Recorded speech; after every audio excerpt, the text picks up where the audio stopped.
Il Monterosi si presenta all'appuntamento con la Nuorese con tre assenze importanti, come Palumbo, Salvatori e Matusalem, ma da prima della classe, dopo la riformulazione della classifica da parte del giudice sportivo sulla questione Foligno. Pippi, dopo 3 minuti, prova a sorprendere Frasca con un colpo di testa, ma al 10° clamorosa traversa colpita da Molino, che fa tremare i biancorossi oggi in completo nero. Alla mezz'ora punizione di Buono, la sfera arriva sui piedi di Montesi che la rimette al centro, ma il tiro di Sivilla viene ribattuto dalla difesa della Nuorese. 39° insidiosa punizione di Molino, ma ci pensa Costantini a liberare per il Monterosi. Il primo tempo termina a reti bianche, molte energie spese dai sardi in fase di raddoppio delle marcature.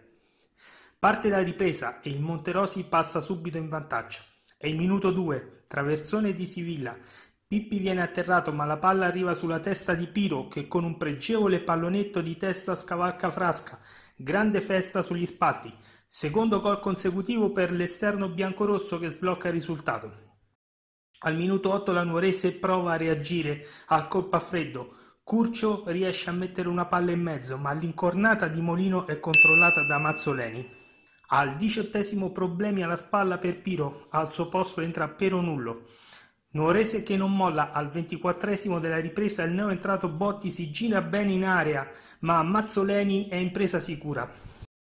26° Peronullo salta un avversario, spara in porta, ma Frasca ci mette i pugni. Gara che si fa sempre più intensa ed un minuto dopo Curcio si infila in area e con un destro regala il pareggio alla Nuorese. Tutto da rifare per il Monterosi che ora deve spingere sull'acceleratore in questi ultimi minuti. Al 34° grande apertura di Peronullo per Manoni, ma Frasca è bravo ad opporsi al cross del centrocampista biancorosso, forcing della squadra di casa che al 41° crea grossa apprensione nell'area della Nuorese. Sul seguente corner è debole il colpo di testa di Costantini. Allo scadere ultima grande chance per il Monterosi. Fanasca protegge Parla per la botta di Pippi di destro che dà l'illusione al gol ma esce di un soffio.